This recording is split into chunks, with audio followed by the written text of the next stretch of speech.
네, 안녕하십니까. 정국현입니다. 신체 구성 평가 3-2장 진행하도록 하겠습니다. 이번 장에는 신체 구성 평가하는 방법에 대해서 간략하게 소개를 해드리고요.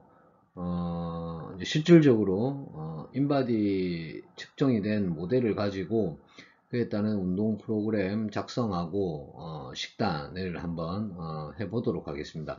자, 우선 신체 구성 평가하는 그 방법에는 수중 체중 측정법이라는 게 있어요. 이거 뭐냐면 아르키메데스 부력의 원리를 이용한 측정법인데 물은 밀도가 지방이 물보다 밀도가 낮다. 그래서 이제 뜨게 되죠, 지방이. 그래서 그 실제로 이제 물 안에서 측정을 하는 방법인데 굉장히 요건 좀 이제 비용이 좀 많이 들고 그리고 이제 그 물 속으로 잠수를 해야 돼요. 그래서 입에 있는 공기를 다 뱉어내고 그런 또 불편함이 있어서 많이 흔하게 하진 않는 방법입니다.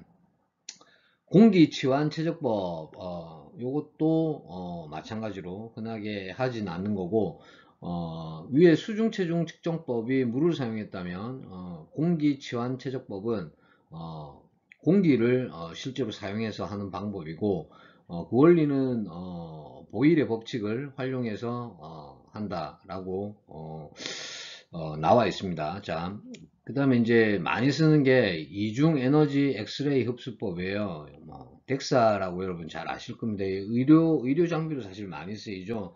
실질적으로 체성분 분석할 때 논문 쓰시는 분들은 덱사 장비를 이용하시는 분들도 계시는 걸로 알고 있어요.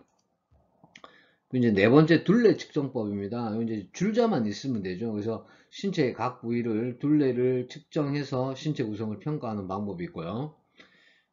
그다음 다섯 번째가 피부 두겹 측정법입니다. 그 스킨폴더라 그래가지고 작게는 세 부위, 세 부위에서 네 부위, 많게는 일곱 부위의 어떤 신체의 특정한 부위를 집게 같은 걸로, 그러니까 스킨폴드라고 합니다. 스킨폴드로 피부를 잡아서 피부 두께를 측정해서 일정의 어떤 그 공식이 있습니다. 그 공식에 대입해서 체지방량을 환산해내는 그런 방법인데 스킨폴더는 이건 오히려 좀 많이 써요.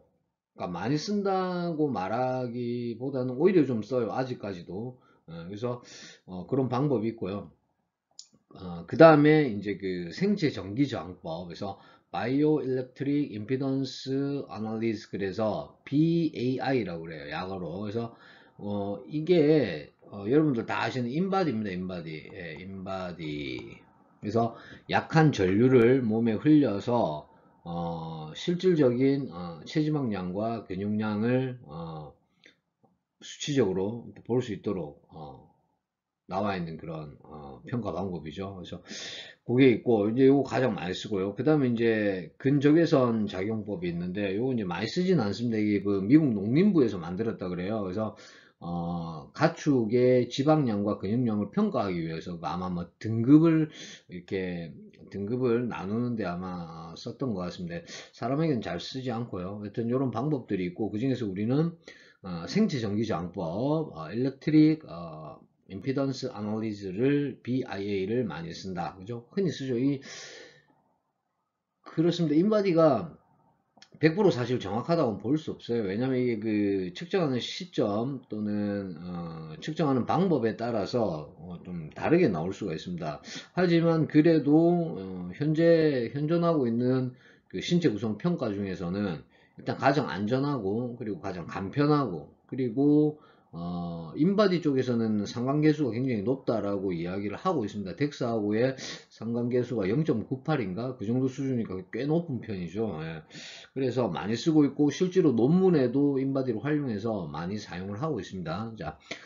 자, BIA 인바디 검사, BIA 검사 지침입니다. 자, 검사 4시간 전에는 먹지 말 것.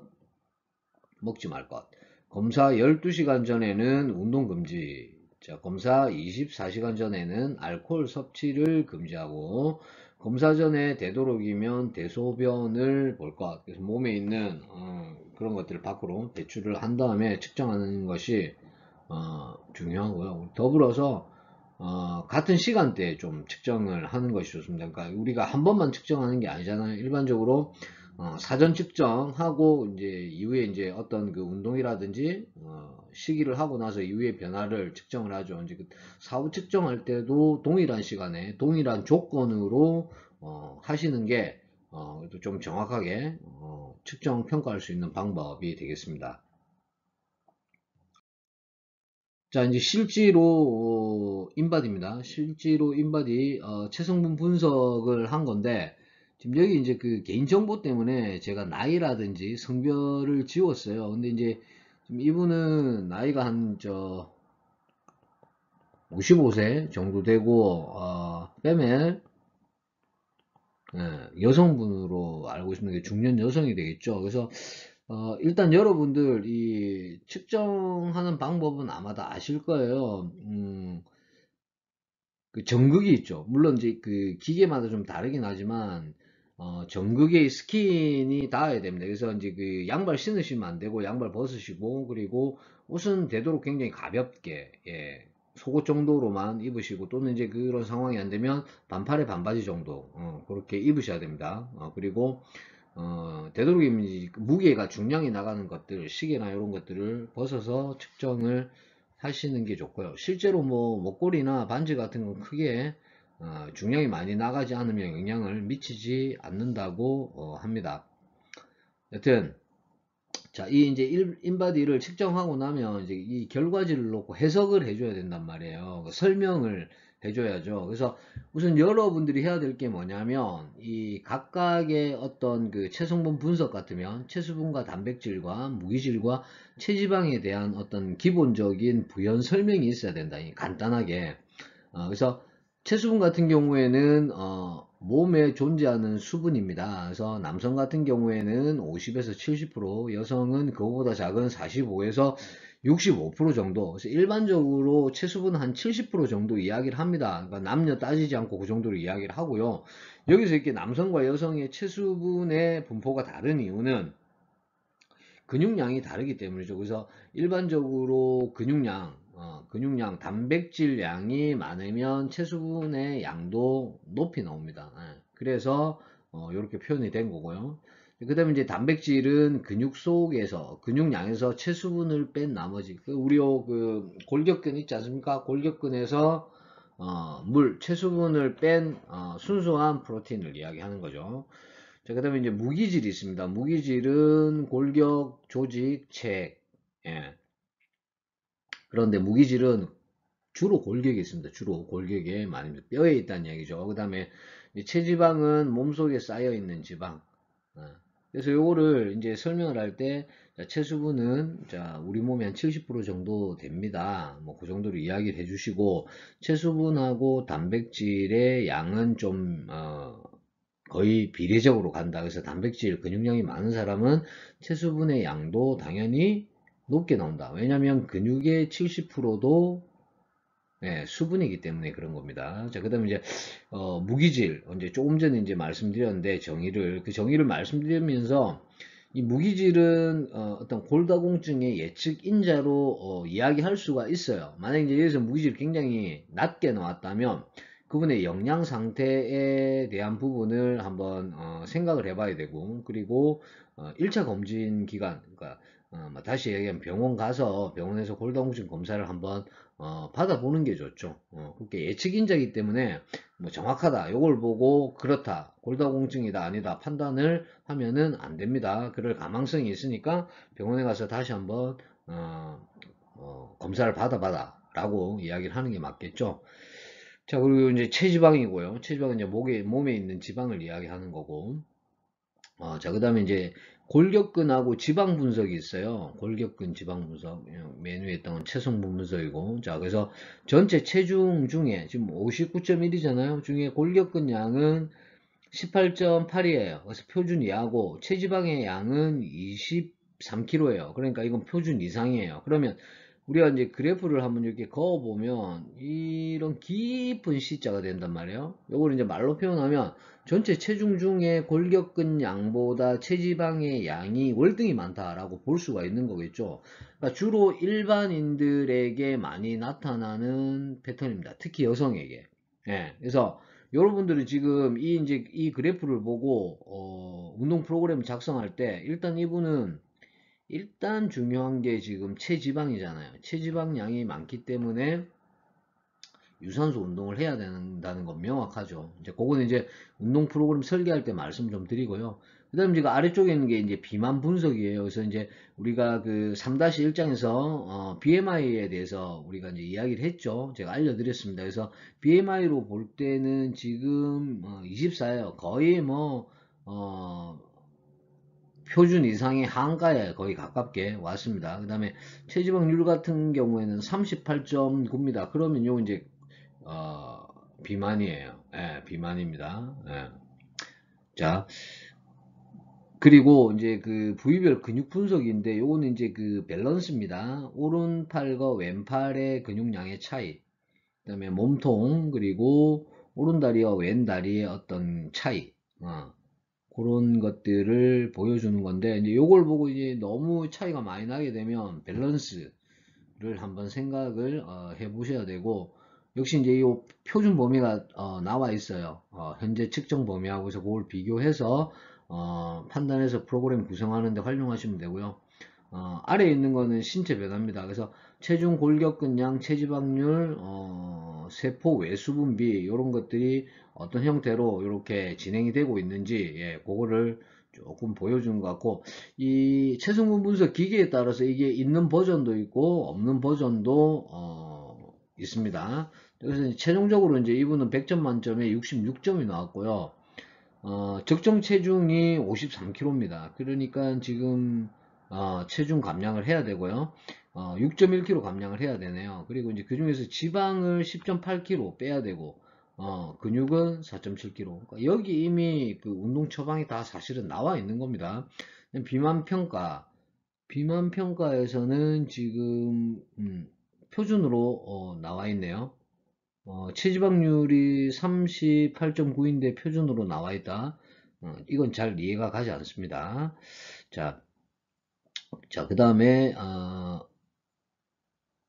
요 BMI로 봤군요. 그렇죠. BMI로 봤을 때는 그렇게 나올 수 있죠. 왜냐하면 BMI는 뭡니까? 근육량이나 체지방의 양이 고려가 안 된 거죠. BMI는 순수하게 체중 나누기 신장의 제곱을 한 거기 때문에, 예, 그래서 BMI가 잘 맞지 않을 수 있다. 그런 말씀 제가 드렸습니다.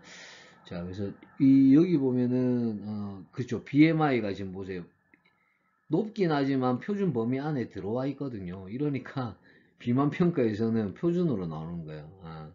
그러니까, 자, 그 다음에 구성의 비율이 중요합니다.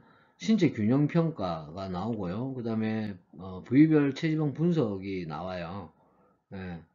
그리고 그 외에 이제 연구 항목, 세포 내수분, 외수분, 기초 대사량이 나옵니다. 이 기초 대사량이라는 거는 24시간 우리가 아무것도 하지 않고 호흡만 하고 살 수 있는 아주 최소한의 열량, 이게 1149kcal거든요. 그래서 이건 나중에 이제 이야기를 말씀드리겠지만, 다이어트 프로그램을 식단을 작성하실 때 이 기초 대사량보다 낮게 하시는 분들이 굉장히 많아요. 근데 기초 대사량보다 낮게 하시면 체중은 금방 빠집니다. 체중은 금방 빠지는데 그 금방 빠지는 체중의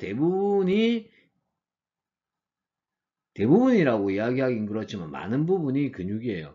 근육도 같이 빠진다. 근육하고 몸에 있는 수분이 빠진다라고 보시면 되겠습니다. 하여튼 기초 대사량보다는 조금 더 칼로리를 높게 가져야 되는데, 그럼 얼마나 많이 가져가야 되느냐? 그건 이제 여러분들 개인의 어떤 그 활동 대사량을 좀 알아야 돼요. 그래서 내가 움직임, 하루 눈 떠서 내가 활동하는 동안에 어느 정도의 내 칼로리 소비가 있는지 대략적으로 이제 그런 거는 포털 같은데 검색을 하시면은, 뭐 예를 들면 뭐 러닝머신 뭐 30분 또는 계단 오르기 몇 분 이런 식으로 하면 그 활동 대사량이 대충 이렇게 나오거든요. 예, 그걸 보고 계산을 해서 감안하시는데 보통 300kcal를 더 잡는 것 같아요. 그건 이제 본인의 활동량에 따라서 그렇다. 하지만 기초 대사량보다 낮게 칼로리를 잡으면 곤란하다. 몸에 좋은 제지방이 빠질 수가 있다는 거. 저는 복부 지방률이 있고요. 내장 지방 레벨입니다. 지금 내장 지방 레벨이 14예요. 지금 표준이 뭐냐면 1에서 9거든요. 표준이. 그럼 표준보다 내장지방 레벨이 많다는 거거든.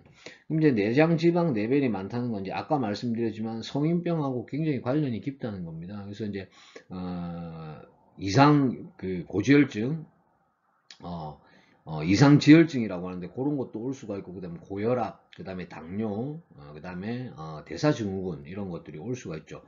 특히 이제 대사증후군이 많이 와요. 그 뭐냐면 배만 볼록해요. 내장 지방이 많아갖고 배만 볼록하고 팔다리는 근육량이 적어서 굉장히 마른. 그래서 약간 그 여러분들 그 ET라고 혹시 아세요? 좀 ET 그 옛날 분들은 좀 아실 텐데 ET 같은 그런 체형이 되겠습니다. 여튼 내장 지방 레벨이 이렇게 높게 나오면 이분은 생활 습관 자체를 조금 교정이 필요한 분이에요. 그러니까 이제 섭식하는 음식을 드시는 어떤 그런 음식의 종류, 그 다음에 그 형태, 몇 시에 드시고 몇 끼 정도 드시는지 그런 거를 조금 추가적으로 좀 케어를 받아야 되는 부분입니다. 그 다음에 이제 비만도가 나오고요. 골무기질량이 나옵니다. 옆에 보면 다 이게 표준 범위가 다 나와요. 그리고 체세포량 이렇게 쭉 해서 나오고 상완이 둘레까지 이렇게 나옵니다. 그리고 이제 맨 아래쪽에 보면은 임피던스 해서 이렇게 뜰 거예요. 이게 이제 전류입니다. 전기 저항이라는 이야기인데 전류를 흘린다는 이야기죠. 그래서 50, 500 이런 식으로 흘립니다. 전류를 요 흘리고 RA 하는 건 오른팔, LA는 왼팔, TR은 체간, 몸통 이야기하는 거, 트렁크, 그 다음에 RL은 요거는 오른다리, 그 다음에 LL은 왼다리. 이렇게 전류를 통해서 직접 측정을 한다. 뭐 그런 이야기가 되겠죠. 자, 그렇게 해서 기본적으로 인바디에 대한 어떤 그런 해설을 알려주셔야 돼요. 알려주시고 다음으로 넘어가 보겠습니다. 자, 이제 운동 프로그램 이제 작성하죠. 그 이전하고 지금 똑같은 체성분 분석이거든요. 일단 이제 이론적으로 이런 형태로 나눠져야 돼요. 뭐냐면 웜업, 준비 운동이죠. 준비 운동은 준비 운동 뭐 할까요? 준비 운동 보통 크게 관계는 없지만 이 유산소성 운동을 해야 돼요. 유산소성 운동을 대략 5에서 10분 정도 합니다. 그러니까 요건 이제 낮은 강도로 중강도나 저강도로 그 정도 하고 그 다음에 기본적으로 이때 이제 스트레칭이에요. 스트레칭 하는데 저항성 트레이닝 할 때는 스트레칭을 많이 하지 않아도 사실 됩니다. 그러니까 지금 이제 초보자로 예를 들면 스트레칭을 조금 해야 돼요. 어느 정도 시간. 근데 요게 지금 어느 정도 시간이라고 하는 게 요 유연성 개인의 차이가 굉장히 큽니다. 특히 이제 여성 같은 경우에는 유연성이 좋지만 남성 같은 경우에는 유연성이 여성에 비해서 좀 덜 하거든요. 그래서 개인의 어떤 운동 목적이나 거기에 맞게 스트레칭을 하시고 일반적으로 운동 시작 전에는 정적 스트레칭, 스테이틱이라고 하는데 정적 스트레칭보다는 동적 스트레칭, 이 움직이면서 하는 스트레칭을 훨씬 많이 합니다. 그래서 참고로 하시고요. 그다음 이제 메인 엑서사이즈죠. 이 주운동입니다. 주운동에서는 일단 이제 분할법이라는 걸 우리가 쓰죠. 그럼 이제 분할법은 혹시 여러분들 시간이 되면 제 유튜브 DRPC입니다. 이쪽으로 들어가서 분할법, 세트법에 대한 거가 잘 나와 있어요. 세트법을 한번 참고로 해 보시기 바랍니다. 그래서 세트법에 의해서 프로그램 작성을 쭉 한단 말이에요. 그럼 여기서 이제 핵심 뭐냐면 각 근육군이에요. 그러니까 예를 들면 대흉근을 운동할 수 있는 운동 종목, 예를 들면 벤치프레스, 인클라인 벤치프레스, 덤벨 프레스, 덤벨 플라이, 초보자 같은 경우에는 체스트 프레스, 버티칼 플라이 이런 게 1년에 쭉 있잖아요. 요걸 아는 게 제일 중요해. 그러니까 운동 명칭하고 그것을 하는 운동 방법하고 그걸 몇 회 정도 해야 되는지, 보통 이제 초보자는 15회를 권합니다. 15회. 자, 이렇게 해서 그 종목들을 알아야 돼요. 그래서 오늘 내가 예를 들어서 가슴 운동이다. 그러면 가슴에 해당하는 운동 종목들을 우선은 알고 그거를 쭉 나열을 해봐요. 그리고 만약에 본인 프로그램 설계할 때는 나열을 해놓고 내가 할 수 있는 운동과 할 수 없는 운동을 구분해야 돼요. 그게 이제 장애물 설계라고 하는데, 예를 들어서 이제 저라고 가정을 해보면, 저는 웨이트 트레이닝 해본 적이 한 번도 없어요. 없고, 어, 그냥 아주 예전에 조금 했었어. 해가지고, 난 벤치프레스를 알긴 하지만 벤치프레스를 지금 할 수 없어. 그러면 프로그램에서 벤치프레스를 뺍니다. 벤치프레스를 빼는 대신 벤치프레스보다 힘듦이 낮은, 그레이드가 등급이 낮은, 그레이드가 낮은 운동을 선택해요. 어떤 운동이 있겠습니까? 머신 운동이 가장 대표적이죠. 그래서 체스트 프레스 같은 운동을 선택을 하는 거예요. 하기 수월한 운동. 그래서 그렇게 쭉 나열을 하시고요. 보통 초보자 같은 경우에는 3세트, 한 종목당 3세트, 고급자는 한 종목당 4세트 이렇게 요구를 합니다. 이것도 개인차가 있습니다. 이론적인 것이기 때문에 여러분들 어떤 체력 수준에 따라서 바뀔 수 있다라는 거 알아두시고 그렇게 하면 돼요. 그럼 제가 하나 이제 여기 해볼게요. 그러면 벤치프레스 예를 들면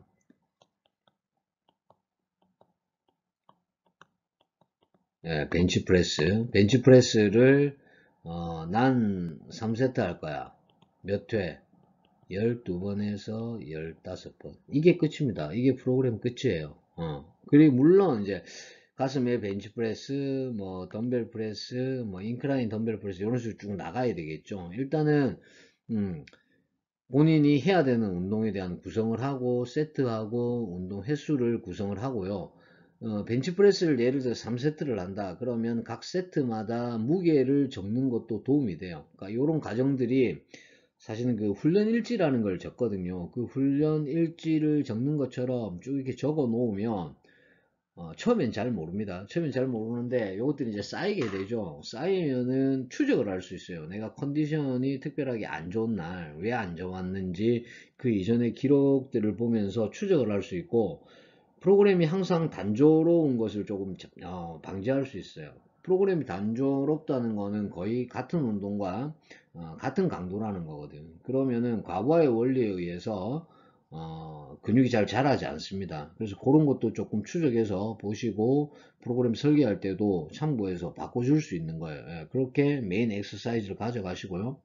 그 다음에 이제 쿨다운입니다. 이제 쿨다운도 마찬가지 준비 운동하고 같아요. 그래서 제가 예전에는 쿨다운을 준비 운동의 역순으로 하라라고 이야기했습니다. 왜 역순으로 하라고 했냐면 운동을 하고 나서 기본적으로 이제 스트레칭을 조금 해서 회복을 도운 다음에 그 다음에 이제 유산소성 트레이닝 하는 것이 어떤 효율적인 측면에서 더 낫다라고 생각했는데 순서는 사실 바뀌어도 크게 사실 관계는 없습니다. 예. 스트레칭을 유산소성 운동이 다 끝나고 스트레칭을 하셔도 돼요. 그래서 그거는 개인의 어떤 판단에 맡기겠습니다. 본인이 편한 대로 하시면 되겠고 이제 다만 쿨다운 정리 운동에서 유산소성 운동을 할 때 이분 같은 경우에는 보세요. 지금 체지방량을 표준으로 내리는 게 목적이죠. 그러면 적어도 30분 이상 지속적으로 하셔야 돼요. 그리고 빈도는 주당 5회에서 7일입니다. 그러니까 일주일 다 해도 된다는 이야기예요. 근데 이제 체력 수준을 고려해서 해야죠. 만약에 내가 이제 일주일에 내 지금 6일째 했다 했는데 난 너무 피곤하다, 너무 힘들다 하면은 7일째 운동을 과감하게 쉬어줘야 된다. 하면 안 된다. 그런 이야기예요. 자, 그리고 이제 여기서 이제 이런 프로그램을 구성하는데 꼭 들어가야 되는 게 프리퀀시입니다. 이 운동 빈도. 운동 빈도라는 거는 내가 주당 몇 회 했는지. 자, 일주일에 내가 3회 했다. 예, 일주일에 3회 했다. 예, 요렇게 되겠고 일주일에 또는 뭐 4회, 5회 되겠죠. 근데 요거를 이제 여러분들이 운동할 때는 여러분들 여러 가지 체력 수준이나 여러분들 시간을 고려를 해야 되고 마찬가지로 이제 다른 사람들을 타인을 프로그램 작성해 줄 때도 마찬가지입니다. 그 사람이 일주일에 빈도가 3일이 괜찮을지, 4일이 괜찮을지, 5일이 괜찮을지 트레이너가 판단을 해야 돼요. 그 판단하는 기준은 그 사람의 지극히 개인적인 체력 수준이에요. 예. 자, 어떤 사람에게는 5일이 적당할 수 있지만 어떤 사람에게는 5일이 굉장히 불편하고 부담스럽고 또 오버 트레이닝이 될 수 있는 거죠. 그런 거를 생각하셔서 빈도를 가져가시고요. 그 다음에 이제 운동 강도는 프로그램 설계할 때 두 가지로 나눕니다. 하나는 저항성 웨이트 트레이닝, 하나는 뭡니까? 유산소 강도를 어떻게 할 건가? 그럼 이제 저항성 강도는 제가 15회를 이야기했잖아요. 기본적인 횟수 15회. 그래서 요 사실 저항성 강도는 어떻게 알 수 있느냐? 1RM의 몇 퍼센트인지. 그래서 1RM을 사실 알아야 돼요. 이 1RM은 1회 들 수 있는 최대 중량이죠. 근데 사실 이 1RM 측정 굉장히 위험합니다. 운동선수들도 잘 안 하는 동작이에요. 왜냐면 한 번 딱 들 수 있는 무게니까 엄청나게 힘들고 무거운 무게를 막 부상의 위험이 있기 때문에 안 합니다. 그래서 1RM 추정표라는 게 있어요. 1RM 추정표를 보고 그렇게 설정을 하시고 대개 한 15회 정도 하시면 될 거예요. 그러면 이제 그게 한 60, 한 7%? 1RM이 67% 정도 될 겁니다. 그래서 요 수준으로 하시고요. 유산소는 그 최대 심박수라는 거 있죠. 이전에 이제 여러분 제가 이제 강의해 드렸는데 HR max라는 게 있어요. HR max는 어떻게 구한다 그랬죠? 일직선법에 의하면 220 빼기 본인의 나이라고 그랬어요. 그럼 여기 이제 최대 심박수고, 예를 들어서 이제 최대 심박수가 200이다. 예를 들어서 200이다. 자, 그러면은 70% 강도로 한다 그러면 곱하기 0.7을 하면 됩니다. 60% 강도를 한다 그러면 곱하기 0.6. 예, 그렇게 해서 나온 횟수만큼 심박을 유지하는 거죠. 심박을 유지하는 거를 모니터링 하는 방법도 알려드렸습니다. 이전에. 그래서 경동맥이나 요골동맥을 측정해서 15초간 측정해서 곱하기 4를 하면 된다라고 이제 말씀을 드렸고요. 자, 운동 시간도 이것도 설계를 좀 해줘야 됩니다. 그래서 보통 초보자 같은 경우에는 30분에서 1시간 이내로 운동하시는 게 가장 효율적이다. 피로감이 덜하고. 왜냐면 운동은 할 수 있지만 운동한 다음에 피로가 회복이 되지 않으면 좋은 운동이라고 사실 볼 수 없거든요. 일반인 기준입니다. 운동선수의 기준이 아니고. 자, 그래서 운동 시간을 설계를 또 해줘야 됩니다. 그리고 이제 이거 마지막은 이제 운동 타입인데 이건 그럼 이제 유산소 할지 무산소 할지 뭐 그런 이야기인데 대부분 다 유무산소 복합 운동을 많이 해요. 그래서 이 타입은 제외하더라도 프리퀀시하고 인텐시티 그리고 타임 요 세 가지 정도는 고려를 해서 프로그램을 작성을 해야 된다라는 말씀을 드리고 싶습니다. 다음으로 한번 넘어가 볼게요. 자, 그래서 다음 넘어가서 이제 똑같은 인바디인데 이 인바디를 가지고 제가 간단하게 만든 거예요. 그래서 웜업 같은 경우에 유산소성 5분에서 10분, 그다음에 동적 스트레칭 컨디션에 따라서 그리고 메인 엑서사이즈 했죠. 근데 여기 보면 다 1세트예요. 근데 왜 1세트라고 했냐면 여기 이제 싱글 세트 세트법에 나와 있습니다. 대상이 여성이고 그리고 55세다. 그러니까 중년이죠. 그리고 체지방량이 많아요. 그리고 이분은 운동을 해본 경험이 없어요. 그럴 때는 이렇게 싱글셋으로 갑니다. 싱글셋은 한 부위당 한 세트를 전신을 다 하는 거예요. 그래서 이제 여기 보면 제일 먼저 크런치 있습니다. 자, 상복부, 엘보 플랭크 있습니다. 코어 같다고 보면 되겠습니다. 그 다음에 체스트 프레스, 가슴, 레플 다운 등. 자, 그리고 레그 익스텐션, 대퇴 4두근이죠. 그리고 레그 컬, 대퇴 2두근, 그 다음 숄더 프레스, 어깨, 덤벨 컬 2두근, 덤벨 킥백 3두근이 되겠습니다. 그리고 횟수는 다 공통적으로 15회를 다 했어요. 자, 이렇게 프로그램 작성하는 게 운동을 처음 하시는 분들 또는 운동 중지, 운동을 하시다가 장기간 운동을 쉬었다 다시 하시는 분들의 프로그램이 되겠습니다. 그래서 이렇게 하시고 그 다음에 쿨다운 정리 운동은 스트레칭 한 10분 하고 유산소성 체지방을 제거해야 되니까 30분 이상 지속적으로 중저 강도로 이렇게 하시는 거죠. 이게 일반적인 어떤 운동 프로그램 작성하는 방법이에요. 그래서 여러분들이 이거 어렵게 생각하지 마시고 일단 가장 중요한 건 뭐라 했어요? 해당 부위에 근력 운동이 어떤 게 있는지 그걸 알아야 됩니다. 그리고 할 수 있어야 돼요. 본인 몸을 가지고 인바디를 보고 프로그램 설계를 한번 해보세요. 한번 해보고 그 프로그램에 따라서 운동을 해봅니다. 해보면 본인이 느낄 거야. 이건 나한테 맞고 이건 맞지 않다. 그러면 맞지 않는 것은 빼세요.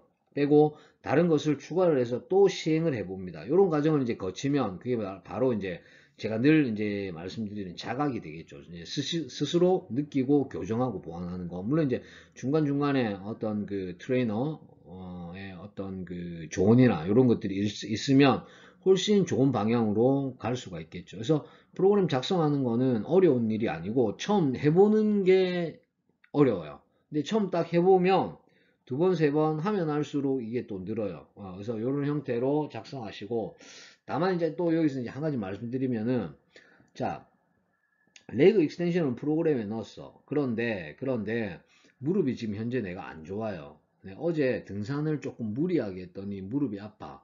레그 익스텐션 하면 안 됩니다. 부담이 올 수도 있죠. 요거는 제외를 하세요. 빼시고 레그 익스텐션 외에 무릎에 부담이 없을 만한 운동으로 대체를 하든지 또는 다른 부위, 운동이 조금 더 부족한 부위 또는 운동을 조금 더 해야 되는 부위를 하나 더 추가를 하시면 됩니다. 그래서 장애물 설계하는 거는 또 굉장히 중요하니까 이렇게 꼭 한번 해보시기 바랍니다. 다른 패턴을 한번 볼게요. 충분하게 이제 설명이 된 것 같은데,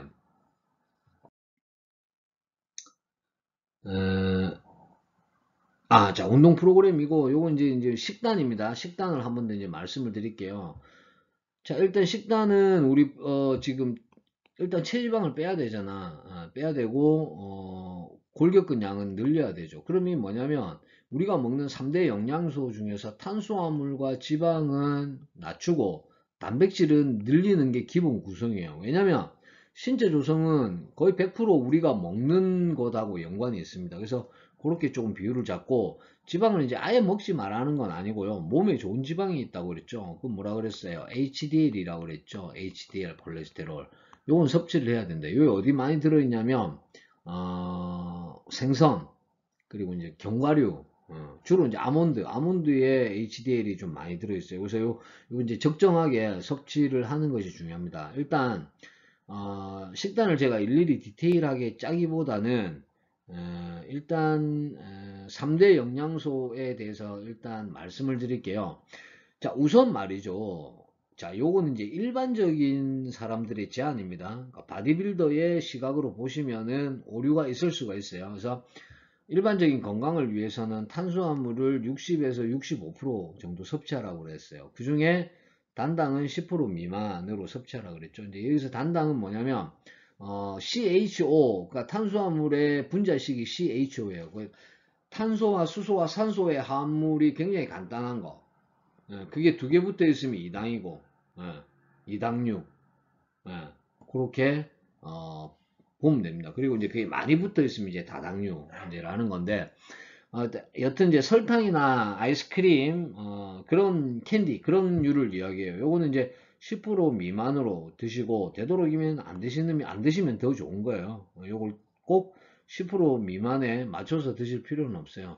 그럼 대부분의 탄수화물, 복합 탄수화물을 섭취를 하라는 이야기예요. 이거는 60에서 65는 기준이 하루 섭취하는 총 탄수화물의 양이 되겠습니다. 그래서 운동선수는 체중 1kg당 6에서 10g 정도 섭취를 하라. 근데 사실 6에서 10g이면 사실 양이 엄청 많은 양입니다. 그러니까 바디빌더의 기준으로 보면. 그래서 운동 어떤 종목에 따라서 조금 이건 이제 차이가 있을 수 있어요. 그래서 목적에 따라 다르다. 그리고 이 탄수화물이라는 게, 왜 좀 이렇게 중요하냐면, 얘를 이제 음식을 나눠서 먹어야 돼요. 그러니까, 난 그게 이제 좀, 일일 일식 있잖아요. 일일 일식 하루에 한 끼 먹는 거. 그 엄청나게 많은 양을 먹죠. 물론, 그 먹는 양의 음식군을 보니까 탄수화물은 그렇게 많지 않은 것 같은데, 탄수화물은요, 총 2400kcal 정도만 저장이 돼요. 한 번에. 그러니까 뭐냐면, 이 이상의 칼로리를 먹으면 이 다 100% 지방으로 전환이 되는 거예요. 그러니까 지방 조직이 저장이 되는 거예요. 그래서 그거를 아시고 설계를 좀 이제 하시면 좋고요. 아까 말씀드렸지만 좋은 탄수화물은 복합 탄수화물, 밥 중에서도 잡곡밥이 조금 글리세믹 지수가 낮으니까 또는 고구마 또는 감자, 좀 자연에서 온 거 이런 것들을 드시기 바랍니다. 네. 자, 그 다음에 자, 단백질은 총 칼로리의 20에서 25%. 그래서 우리 교재에서는 그렇게 이야기하죠. 지구력 선수는 1.2에서 1.4, 근력은 1.5에서 1.8 이렇게 하는데 보통 단백질은 체중 곱하기, 그러니까 바디빌더 같은 경우에는 본인 체중의 체중당 2g 정도를 이야기해요. 근데 2g 이상의 추가적인 섭취를 하는 사람도 있죠. 이제 그러면 암모니아 중독이 올 수가 있는 거예요. 암모니아는 이제 탄수화물이 대사되고 나면 나오는 찌꺼기입니다. 대사, 부산물. 자, 요게 혈중 안에 빨리 없어져야 되는데 혈중 안에 많이 남아 있는 거야. 왜? 많이 들어오니까 해야 될 일이 훨씬 많이 늘어나니까 늘어나다 보니까 누적이 되는 거죠. 그래서 암모니아 중독이 올 수가 있어요. 그 다음에 이제 탈수 현상이 올 수가 있고 칼슘 흡수를 저하시킬 수가 있어요. 그래서 골다공증 같은 것도 유발이 될 수가 있습니다. 그러니까 적정하게 단백질을 먹는 것은 굉장히 중요하다. 일반인 기준은요. 일반인은 0.8에서 1g이에요. 1kg당. 1kg당. 그래서 이게 뭐냐면 만약 예를 들면 닭가슴살을 100g 먹었다. 그럼 나는 단백질을 100g 섭취했다가 아니고 닭가슴살 100g 안에 순수한 단백질의 양이 있습니다. 그게 한 21g 정도 또는 23g 그렇게 표기가 되어 있는 데도 있어요. 보통 요 정도 봐요. 이 순수한 단백질의 양을 이야기하는 거예요. 단백질의 어떤 중량을 이야기하는 것은 아닙니다. 자, 그럼 이제 지방으로 넘어갈게요. 지방은 15%입니다. 15% 정도 섭취를 하고 그 중에 포화지방은 5% 미만으로 섭취하라. 여기서 이제 포화지방이라는 거는 주로 육류에 있는 지방을 이야기합니다. 포화지방 5% 미만으로 섭취를 하는가. 좀 살코기 쪽으로 먹어라. 저지방 부위를 먹어라. 뭐 그런 이야기가 되겠고. 참고로 지방 1kg을 제거하려면은 7,700kcal를 소모를 해야 돼요. 그래서 7,700kcal를 소모하려면 엄청나게 힘들죠. 그 지방 1kg 빼기가. 그래서 이런 부분들을 조금 아시고, 왜냐면 이거 알면은 내가 어느 정도 기간에 내가 체지방을 얼마만큼 뺄 수 있겠다라는 거를 대략적으로 좀 알 수 있으니까요. 자, 요배가 뭐냐면 70kg인 사람이 러닝머신 30분을 했을 때 이 러닝머신이 아닌 것 같아. 계단 타기 30분을 했을 때 387kcal가 소모가 된다. 그런 이야기죠. 계단을 그러면 7700kcal 소모시키려면 계단을 몇 시간을 타야 되는 거예요. 자, 여기 이제 3대 영양소입니다. 그리고 이제 비타민 적정하게, 무기질, 수분 적정하게 섭취를 해 주시면 좋고요. 보통 요 수분 같은 경우에는 성인 같은 경우에는 2리터에서 3리터 정도 매일 조금씩 자주 중간중간 이렇게 섭취를 해주시면 좋습니다. 물론 이제 근육량이 많은 남자분들 같은 경우에 요거보다 조금 더 많이 섭취가 될 수가 있겠죠. 예, 식단은 그런 형태로 설계를 해 보시면 되겠습니다. 그래서 이제 그 탄수화물이면 탄수화물의 음식군을 아는 게 중요하고요. 그 다음에 그 음식의 무게, 중량, 그리고 그것이 몇 킬로칼로리가 나오는지, 이걸 아는 게 중요하죠. 요거 이제 포털에 검색하면 요즘 워낙 잘 또 나오고, 또 그 식단 관련된 앱들이 많죠. 그런 앱에 본인이 먹는 음식의 종류나 이런 거를 체크만 해도 전체 칼로리가 나오죠. 요거를 이제 해서 내가 하루 총 먹는 칼로리 그리고 하루에 먹는 내가 탄수화물의 양과 단백질의 양과 하루에 섭취하는 지방의 양을 알 수가 있는 거죠. 그렇게 해서 쭉 식단을 하시고 보통 식사는 근육을 만들 때 식사는 생각보다 빈도가 좀 높습니다. 그래서 최소 4끼 정도 드시고 3시간에서 4시간 간격으로 드시는 게 좋습니다. 참고로 하시기 바랍니다. 자, 그 다음 이제 요거는 이제 다른 분들의 그 이전에 분하고 다른 패턴이에요. 요건 보면은 물론 이제 요것도 약간 C자형인데 아까보다는 굉장히 얕은 C자죠. 굉장히 얕은 C자입니다. 그래서 요 이거를 여러분들 보시고도 이제 할 줄 알아야 돼요. 그럼 이제 맨 처음에 여기 뭐였죠? 여기 이제 준비 운동, 그죠? 그 다음에 본 운동, 그 다음에 정리운동 이렇게 되죠. 그래서 준비운동은 유산소성 운동 5분에서 10분, 그 다음에 스트레칭 한 5분 정도, 그 다음에 메인 엑서사이즈, 오늘 운동해야 될 운동 종목, 예를 들어서 오늘은 등이다. 그럼 랩풀다운, 자 1번, 자 렛풀 다운. 자 오늘 내가 이거 3세트 할 거야. 그리고 횟수는 12번에서 15번 할게. 이렇게 하는 거예요. 이렇게 하고 세트마다 내가 했던 중량, 처음에는 뭐 30, 두 번째는 40, 뭐 세 번째는 50, 이렇게 중량을 체크를 해도 됩니다. 이런 식으로 1년에 프로그램을 쭉 작성. 그 다음에 이제 정리운동, 스트레칭 5분에서 10분, 유산소성 운동, 요것도 이제 지금 보니까 이분도 지방을 빼야 되고, 이분 지금 복부 지방률이 복부 비만이에요. 그죠? 그리고 내장 지방이 레벨이 9죠. 그러면은 이게 낮은 건 아니거든요. 그래서 다이어트도 좀 필요하고, 주로 이제 요게 이제 사과형, 남자형 비만입니다. 주로 복부 쪽에 피하 지방이, 내장 지방이 많은 형태. 그래서 그렇게 해주시면 됩니다. 유산소 30분 이상 그렇게 해서 하면 돼요. 이분 37세의 여성이고 배는 키는 170 정도 나와 있네요. 그렇게 하시면 될 거예요. 그래서 그렇게 하시고 음식도 마찬가지고 뭐 앞에다 설명을 드리고, 혹시 여러분들이 보시고요 보시고 질문이 있으시면 질문을 해주시면 제가 답변 드리도록 하겠습니다. 넘길게요. 좀 전에 어떤 체지방 분석표고 영양에 대한 거 이런 형태로 섭취를 하시라 해서 프로그램 작성 한번 해보시고요.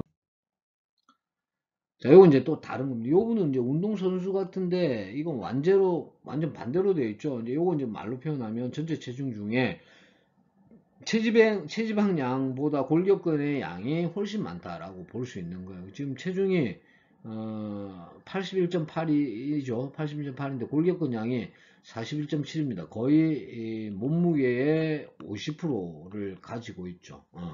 굉장히 높은 수치입니다. 자, 체지방량은 굉장히 또 작아요. 체지방률이 11.8%입니다. 아까 그러면은 우리가 지난번에 이 이전에 3-1에서 그랬죠. 남성 같은 경우에는 한가가 얼마? 3에서 5%죠. 그러니까 아직도 체지방을 조금 더 빼도 되는 거고, 이분은 운동선수 같아요. 그리고 이제 만약에 이분 이제 시합 준비한다면 거기에 맞게 루틴 쭉 하죠. 물론 준비운동, 본운동, 정리운동, 유산소, 스트레칭, 오늘 해야 될 운동, 그 다음에 스트레칭, 유산소 이렇게 해서 프로그램 작성하는 게 좋을 것 같고, 요 프로그램 작성하는데 또 질문 있으면은 언제든지 질문 주시면 답변 드리겠습니다. 자, 넘길게요. 자, 식단도 크게 다르지 않습니다. 이제 다만 이제 요분 같은 경우에는 체지방을 조금 더 줄여야 되니까 다른 건 줄일 게 없어요. 줄여야 되니까 아마도 탄수화물, 여기에서 요구한 탄수화물 양보다는 훨씬 작은 양으로 먹어야 되지 않을까, 그런 생각이 들고요. 단백질의 양은 동일하게 가져가는 게 맞다고 봅니다. 그리고 지방도 조금 줄이시고, 대신에 이제 그 음식에서 지방을 섭취할 여건이 안 되면 보조제를 드시면 되죠. EPA나 DHA가 많이 들어있는 그런 그 몸에 좋은 지방산을 섭취를 하시면 되겠습니다. 자, 넘기겠습니다. 자, 요건 이제 식사에 대한 어떤 예시입니다. 전라남도 광양에 정호준이라는 트레이너가 있는데 제 학생이었습니다. 제가 식단을 본인이 어떻게 하는지 한번 받아봤어요. 그래서 이제 여러분들한테 안내를 한번 해드리도록 하겠습니다. 자, 기상시입니다. 그러니까 이건 뭐냐면 음식의 중량, 음식의 종류와 음식의 중량, 그리고 기본적으로 이 오트밀 80g이 가지고 있는 탄수화물과 단백질과 지방의 양입니다. 이렇게 해놨고요. 그리고 요걸 먹었을 때 얼마의 칼로리가 나온다. 음식 군마다 이렇게 다 나옵니다. 예, 아마 그 앱을 쓰면 이런 것들이 다 나오는 걸로 알아요. 그래서 첫 번째 식사는 총 511kcal이고 탄단지 이 정도 먹었다. 이렇게 이야기하는 거죠. 그 다음 이제 두 번째 식사예요. 총 500일. 세 번째 식사입니다. 이렇게 나와 있죠. 그래서 총 칼로리는 지금 빠졌는데 요 세 가지를 더해서 합산한 값입니다. 이렇게 보시면 되고요. 자, 네 번째 식사 마찬가지로 칼로리 더해서 넣으면 됩니다. 그러면 이제 요 일일 총 열량이 290kcal예요. 그래서 탄수화물과 단백질과 지방 이 정도 먹었고 요걸 이제 탄단지 비율로 보면요. 생각보다 탄수화물의 비율이 높아요. 5.7, 그 다음에 2.4, 그 다음에 1.9. 예. 거의 차이가 없습니다. 거의. 물론 약간 있죠. 이제 우리는 6대 2대 2대 6대 2대 2 또는 우리 교재에서는 요 정도 또는 6 65% 그 다음에 한 20%, 그 다음에 한 15%요 정도 이야기했잖아요. 근데 거의 뭐 큰 차이가 없이 맞아 떨어졌어요. 근데 사진을 내가 지금 받은 사진이 있는데 아, 사진을 업로드를 못했네요. 그래서 여튼 몸 굉장히 좋아요. 다음에 기회가 되면 제가 다시 한번 소개를 해드리겠습니다. 그러니까 이렇게 먹어도 먹는데도 그 정도로 훌륭한 몸을 만들 수 있다는 거를 제가 여러분들께 좀 보여드리려고 했는데 사진이 준비가 안 됐네요. 이 사진은 다음에 기회가 있을 때 알려드리도록 하겠습니다. 자, 이렇게 해서 오늘 좀 제법 3-2장 길었습니다. 왜냐면 그 프로그램 작성하고 하는 것도 좀 길기 때문에 여러분들 어렵게 생각하지 마시고요. 체성분 분석에 이미 거기 운동 처방에 사실은 다 나와 있어요. 지방을 줄이고 뭐 근육을 늘리라 이런 형태로. 그래서 지방을 줄이기 위해서는 어떤 운동을 해야 되는지, 근육을 늘리기 위해서는 어떤 운동을 해야 되는지 우선 그걸 아는 게 중요하고 그 운동을 알면 그 운동을 어떤 강도로 해야 되는지, FIT 빈도는 어떻게, 강도는 어떻게, 그 다음에 운동 시간은 어느 정도, 그런 것들을 아시면 되겠습니다. 크게 어려울 건 없어요. 그렇게 하시고요. 식단 같은 경우에는 아직까지도 칼로리 계산법이 여러분들이 많이 알고 있는 식단에 대한 계산법이기 때문에 칼로리로 아까 이제 보여드린 예시, 정우준 트레이너의 식단 예시를 이제 보여드렸죠. 그걸 보시고 좀 학습하시고요. 또 여러분들 궁금한 점 있으면은 언제든지 알려주시면 답글 제가 답변 드리도록 하겠습니다. 자, 오늘은 여기까지 하겠습니다. 자, 대단히 수고 많으셨습니다. 감사합니다.